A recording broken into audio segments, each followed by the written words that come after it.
Hello students, welcome to the class of teacher Meenal Pereira. In this video, we will continue to study some genetic disorders. The first one we will be studying is about albinism. Now, let's see what is albinism. We all know that our eyes, skin and hair have color due to a brown pigment called melanin. So what happens in this disease is the body cannot produce melanin. Okay, so the main factor melanin, which is responsible to give color to our skin, is not produced in the body. So what happens is, in the absence of melanin, the skin becomes pale, hairs are white and eyes are usually pink. So this is due to the absence of melanin pigment in the retina as well as the sclera. Okay, so if you see the body of this albinous person, it is physically and mentally he is very normal. Okay, even he has his reproducing capability, but only the skin and hair color is white. It is not like a normal person. So this is the disease albinism. Then we have sickle cell anemia. Now very often we hear the word anemia. We all know that anemia means when the amount of hemoglobin in our blood is not sufficient. Now what is this sickle cell anemia? So here what happens is a minor change in the molecular structure of protein and DNA, it leads to disease or disorder. Now the normal hemoglobin has glutamic acid as the 6th amino acid. Okay, so this is a hemoglobin structure and the 6th amino acid is a glutamic acid. Okay, then what happens is, due to some problem, if this glutamic acid is replaced by valine, that is another acid. Okay, so what happens is the shape and structure of the hemoglobin changes. So see, just a simple change from glutamic acid, it changes to valine. Okay, so but this small change in hemoglobin cause a major disease called as sickle cell anemia. And what happens in sickle cell anemia is the erythrocytes or the RBCs, which are normally biconcave, that is circular shape. You can see the normal RBCs which are biconcave shape, it becomes like sickle shape. See, that means it becomes pointed. So this condition we called as sickle cell anemia. And what is the disadvantage?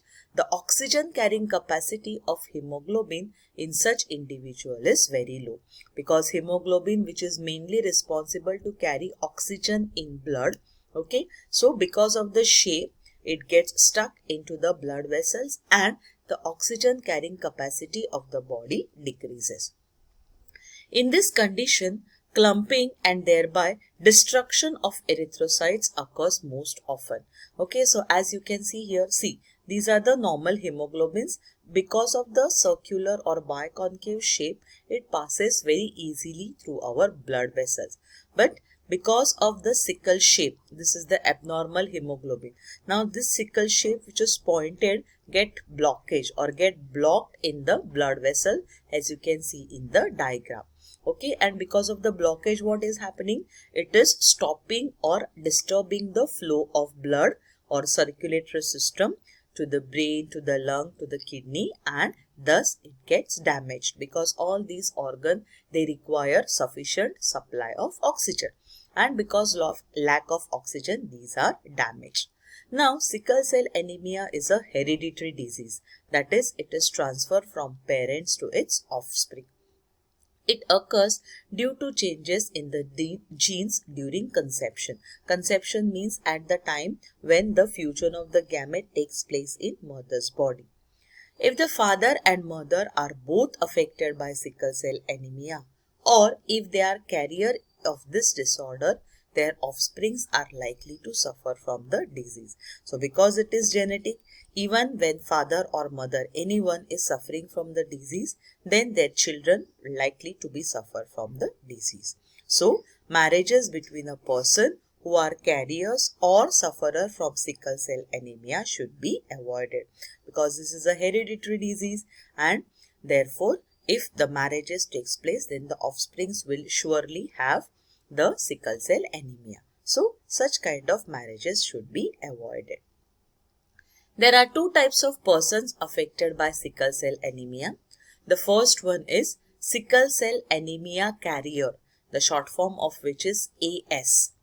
People who are carriers generally do not have any medical problems and lead normal lives. They are only carrier. They are not actually the sufferer. So they do not have any medical problem. In their body, the supply of oxygen is also proper and they lead a normal life. Now the second type of people, which are the sufferer from sickle cell anemia, who are actually suffering from the disease. The short form is SS, that is sufferer. So these are the people who are mostly having medical problems and they cannot lead a very normal life because of absence of oxygen. Now coming to the symptoms, it has swelling of hands and legs, pain in joints, severe general body ache, frequent cold and cough, constant low-grade fever, exertion, that means very tiring, pale face and low hemoglobin content. Okay, so this normally a person is unwell, he feels sick all the time. Okay, so if we get our blood tested, we can overcome sickle cell anemia. That's the only way how we can get over sickle cell anemia. Then, now this chart will give us an idea if men and women are suffering or are carrier of sickle cell anemia, what effect it is going to have in their children. Okay, so we will be using certain symbols. AA stands for normal, AS is for carrier and SS is for sufferer. Then men, women and progeny is their offspring or children. Okay, now if both men and women are normal, then their children are absolutely normal. So no problem. Now if men is normal or carrier and woman is normal or carrier, that is if 50-50% are chances are there, then 50% progeny may be normal and 50% is carrier if one parent is normal and other is carrier. Okay, so that means if father is normal but mother is carrier, then 50% children will be carrier. If father is carrier and mother is normal, still 50% children will be carrier.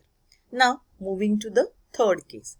Now here you can see that father is normal but mother is a sufferer. So in that case all the offsprings will be carrier. Same as father is a sufferer, mother is normal, still all the children will be carrier. Okay, so this is a dangerous case where a person is sufferer, either one parent is sufferer, then the children or offsprings will be carrier. Okay, now coming to if father and mother both are carrier, then 25% progeny will be normal, 25% will be sufferer and 50% will be carrier. Okay, so this is either they are going to, if both are carrier, then it could be normal, it could be sufferer or it could be carrier. Then father is a carrier, mother is a sufferer. Again father is a sufferer or mother is a carrier, that is 50%. Then 50% progeny will be carrier and 50% will be sufferer if one parent is carrier and one is sufferer. Okay, so again this is very dangerous state where one is carrier, one is sufferer, one is carrier. The 50% will be carrier and 50% will be sufferer. And when both father and mother are sufferer, then obviously all the progeny will be sufferer. Okay, so this kind of marriage should be strictly avoided. Okay, this 1 is no problem. 2, 3, 4, 5 could be 50-50 chances, but both the sufferers should be strictly avoided. Okay, now how we can diagnose or how we can come to know whether a person is suffering from sickle cell anemia. Under the National Health Mission, there is a test called solubility test for diagnosis of sickle cell anemia is available at district hospital. Okay, so this is a normal test. So basically solubility means dissolving. Okay, so if a person is suffering from a sickle cell anemia, then his hemoglobin dissolving capacity will be less. Then to confirm, we have one more test, that is electrophoresis which is done with the help of electrical instrument, and it is performed at rural or sub-district hospitals. Okay, so this is basically hand of a child with sickle cell anemia. So swelling is there and this general symptoms could be seen. Okay, so this is one of the disease we have to get rid, and how we can do it. Just there are few remedies. One is the disease is spread only one way, that is reproduction. Hence, husband and wife should get their blood examined either before marriage or after it. Better before marriage, because not only sickle cell anemia but there are other sexually transmitted diseases like AIDS that can be avoided if the blood examination is done before marriage. Okay, so a carrier or sufferer should avoid marriage with another carrier or sufferer. This I already explained you. And a person suffering from sickle cell anemia should take a tablet of folic acid daily. Now folic acid has a high amount of iron. Okay, so that is going to give you sufficient amount of hemoglobin and oxygen. Okay, so the best way is avoid marriages between a sufferer and a carrier. Then we have few mitochondrial disorders. Now, what are mitochondrial disorders? This is basically caused by the mitochondria DNA. It is defective due to mutation. So during fertilization, mitochondria are contributed by egg cell, that is by ovum alone. So you have to remember, mitochondrial disorders are inherited from mother only. Okay, so here only mother is responsible to cause this kind of disorder. Okay, so you all know mitochondria, these are the normal mitochondria and these are the cut ones. So due to this, it causes some kind of diseases and that is inherited by mother only. Okay, so the example is the Leber hereditary optic neuropathy, that is degeneration of retina cells. You all know the retina of the eye which helps us to see. So degeneration of these cells, this is an example of mitochondrial disorder, and because of this the person's vision is affected. Then we have some disorders due to mutation in multiple genes. These are called as polygenic disorders. Okay, so polygenic means multiple genes, that is few. We were saying monogenic means when the single gene is problematic. Now coming to polygenic means many genes are problematic. Sometimes disorders arise due to mutation in more than one gene. In most such disorders, their severity increases due to effect of environmental factors on the fetus. Okay, so that is the growing baby. Not only the you can say genes, but the environmental factors are also responsible. The common examples of such disorders are cleft lip, as you can see here, cleft palate, so cleft lip where the leaf is cut, as well as the cleft palate. Palate is the your portion above the tongue. Okay, so see, usually children, when we talk, we touch with our tongue to the above part of our mouth. Okay, and that helps us to talk properly. So a person who is suffering from cleft lip of cleft palate cannot talk properly because the tongue support is not there. Then constrained stomach. Okay, so constrained stomach is there. So normal stomach which allows the passage of the food, or we can eat the food normally.